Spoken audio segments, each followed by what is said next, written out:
మన రక్షకుడైన యేసుక్రీస్తు నామంలో మీ అందరికీ వందనాలు. క్రీస్తుతో శ్రమ అనుభవంలో 18వ రోజు. తెస్సలోనికీయులకు రాసిన 2వ పత్రిక 1వ అధ్యాయం 4వ వచనంలో ఇలా గమనించగలం.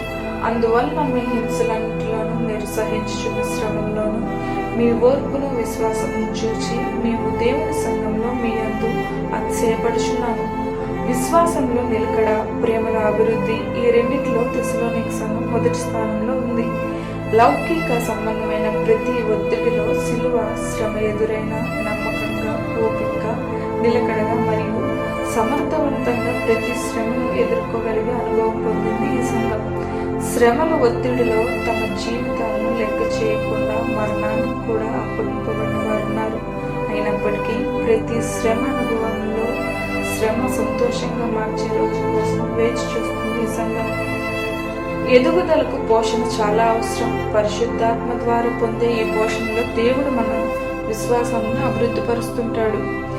మనం ఎదుగుతున్నప్పుడు మన ఆత్మీయతను తప్పుదోవ పట్టించే ప్రయత్నాలు అపవాది చేస్తూనే ఉంటాడు.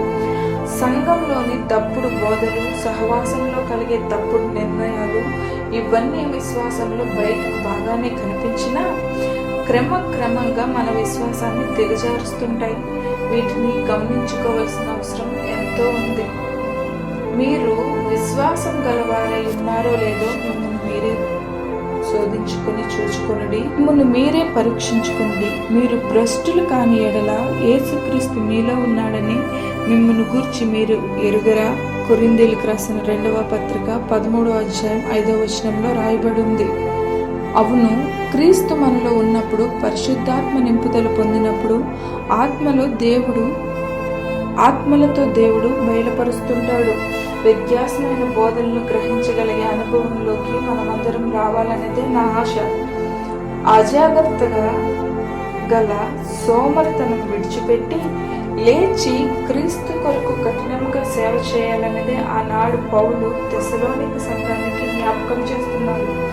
ఈనాడు మన సంఘాలను కూడా మాదిరి కలిగిన సంఘంగా సిద్ధపడమని ఆలోచింపజేస్తున్నాడు.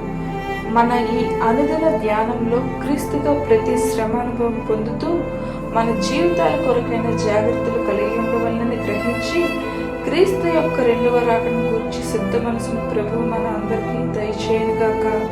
ఆమె అనుభవం.